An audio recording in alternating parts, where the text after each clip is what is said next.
So hey guys, this is Sigma Education 2.0। My name is Rudra Trivedi. आज अपने देखेंगे standard 7 का चैप्टर नंबर 3, सब्जेक्ट हिंदी।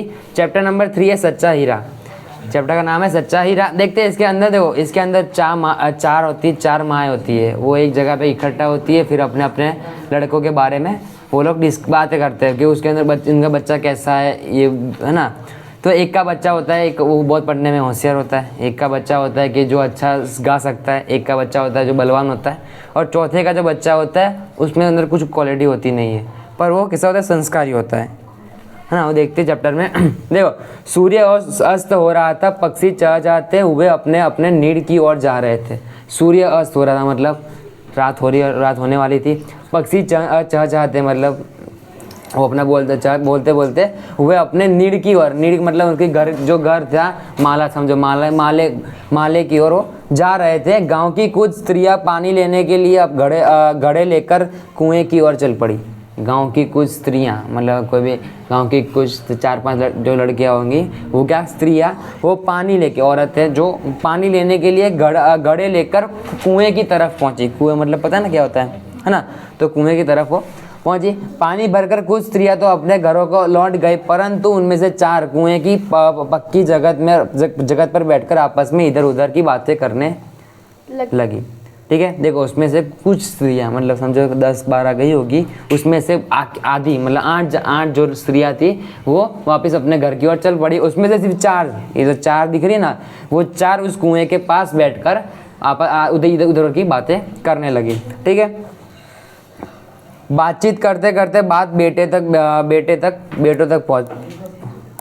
बेटों पर जा पहुंची। बात करते करते ना, बात करते मतलब अपने बेटों की बात वो शुरू कर दी। जब उनमें से एक ही उम्र सबसे बड़ी लग रही थी। उनमें से जो एक की उम्र सबसे बड़ी लग रही थी, ये चारों में से क्या, तो उनके 4 बेटे में से एक की उम्र सबसे बड़ी लग रही थी। वह कहने लगी कि भगवान सबको मेरे जैसा बेटा दे। वो क्या बोल रही थी कि भगवान मेरे को सबको मेरे जैसा बेटा दे। मेरा बेटा लाखों में एक है, उसका कंठ बहुत मधुर है। कंठ मतलब समझते ना, गले के जो यहाँ पे आता ना, वो जो कंठ है वो सबसे बहुत मधुर है। वह बहुत अच्छा गाता है। वो क्या है, वो बहुत अच्छा गाता है। उससे गीत को सुनकर कोयल और मैना भी चुप जाती है। मतलब वो ऐसा गीत गाता है, देखो यहाँ पे उसकी तारीफ ज़्यादा तो कर दी है कि उस ऐसा गीत गाता है, ऐसा सॉन्ग गाता है जिसके कारण क्या, जो कोयल और मैना भी चुप हो जाती है। मतलब उनके वो भी सब फेल है उसके सामने। समझ में आया? लोग बड़े चाव से उसका गीत सुनते हैं। अभी जो बच्चा था उसका बड़े चाव से मतलब बहुत अच्छे से उनका गीत सुनते हैं कि वो कैसा गाता है, उसकी आवाज़ कैसी है। ठीक है, उसकी बात सुनकर दूसरी स्त्री का मन हुआ कि वह भी अपने बेटे की प्रशंसा करे।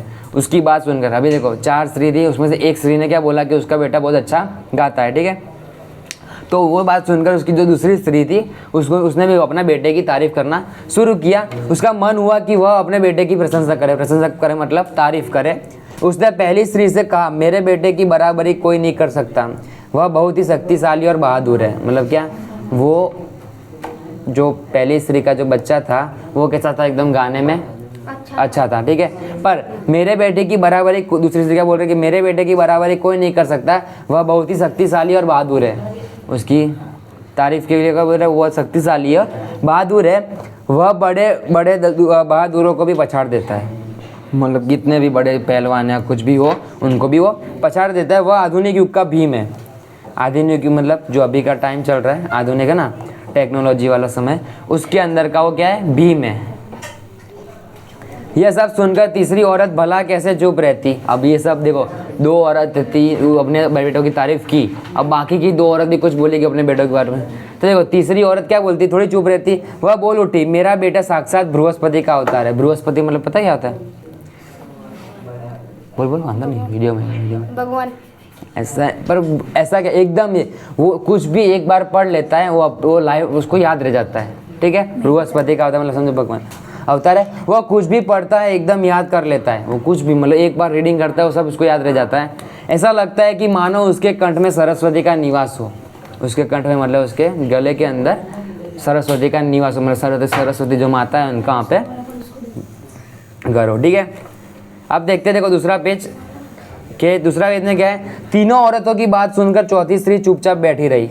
अब तीनों औरत ने अपने बेटों की तारीफ कर दी, पर जो चौथी स्त्री थी वो इस सब की बात सुनकर ऐसी बैठी रही।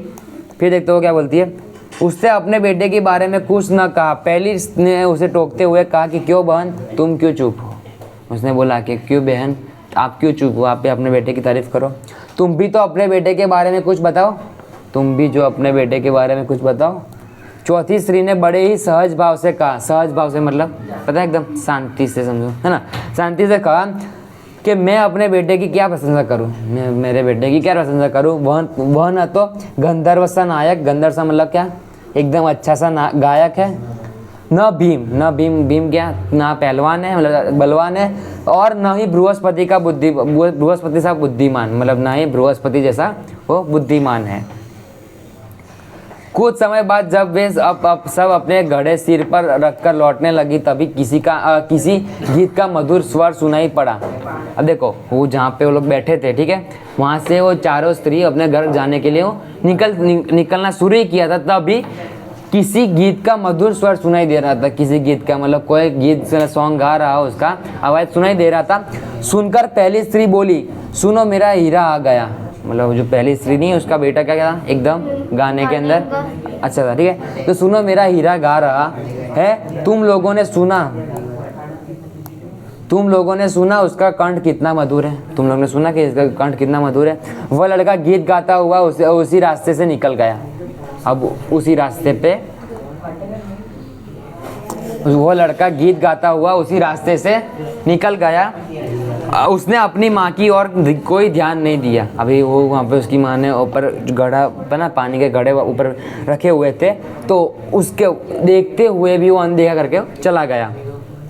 इतने में ही दूसरी स्त्री का बेटा उधर से आता है। इतने में क्या होता है कि दूसरी स्त्री का बेटा उधर से आता दिखाई दे दिया। दूसरी स्त्री ने उसके गर्व से बोली, देखो वो मेरा लाडला बेटा है, शक्ति और सामर्थ्य में उसकी बराबरी कोई नहीं कर सकता। मतलब तीनों बेटों के अंदर वो सबसे ताकतवर है, उसकी बराबरी कोई कर सकता है नहीं। किसके अंदर, शक्तिशाली के अंदर, ठीक है, शक्ति बलवान के अंदर। वह यह कह रही थी कि उसका बेटा भी उसके और ध्यान नहीं दिया बिना ही निकल गया, ध्यान नहीं दिया। अभी वहाँ से वो रास्ते से जा रहा था, उसकी मम्मी को, उसकी माँ थी, उसको देखा भी नहीं, वैसे ही निकल गया। वे कुछ आगे बढ़ी तो एकाएक तीसरी स्त्री का बेटा उधर से संस्कृत के श्लोकों पाठ करता हुआ निकला। अब थोड़े वो लोग चारों के चार आगे बढ़े, तब उसका जो तीसरी स्त्री थी उसका बेटा संस्कृत के श्लोकों का पाठ करता हुआ, मतलब संस्कृत के जो श्लोक थे वो बोलते बोलते जा रहा था। उसके उच्चारण से ऐसा लग रहा था कि मानो उसके कंठ में साक्षात सरस्वती विराजमान है। वो ऐसे इतने फटाफट श्लोक और इतने अच्छे से श्लोक बोल रहा था कि मानो ऐसे कि उसके कंठ में साक्षात सरस्वती का विराजमान है, मतलब सरस्वती माता वहाँ पे बैठी हुई है। तीसरी स्त्री ने गदगद स्वर में कहा, देखो यही मेरा गोद का हीरो, मतलब यही मेरा बच्चा है, इसे कौन बृहस्पति का अवतार नहीं कहेगा। अभी इतना अच्छे श्लोक गा रहा था, इतना अच्छा बोल रहा था, तो कौन उसको बृहस्पति का अवतार नहीं कहेगा। परंतु उसका बेटा भी माँ की ओर देखे बिना आगे बढ़ गया। परंतु क्या, वो जो उसका बेटा था वो भी उसकी माँ को देखे बिना वो आगे चल पड़ा। अब वह अभी थोड़ी ही दूर गया था कि चौथी स्त्री का बेटा अचानक उधर से निकला। देखो पहली स्त्री का बेटा कैसा था, गाने में अच्छा था। दूसरी स्त्री का बेटा बलवान था। तीसरी स्त्री का बेटा बृहस्पति का अवतार। हाँ, बृहस्पति का अवतार। पर चौथे बेटे के अंदर कोई भी उनकी अच्छी क्वालिटी थी नहीं, मतलब कोई अच्छा था नहीं इतना। वह देखने में बहुत सी सीधा साधा और सरल प्रकृति का लग रहा था, मतलब एकदम सीधा साधा और सरल प्रकृति का, मतलब ना ऐसे अच्छा कपड़े मतलब पहने, पुराने ज़माने के कपड़े पहने सब। उसे देखकर चौथी स्त्री ने कहा कि बहन यही मेरा लाल है। उसने ये सबको क्या बोला कि ये तीनों स्त्री को बोला कि यही मेरा लाल है, मतलब यही मेरा बेटा है। समझ में आया।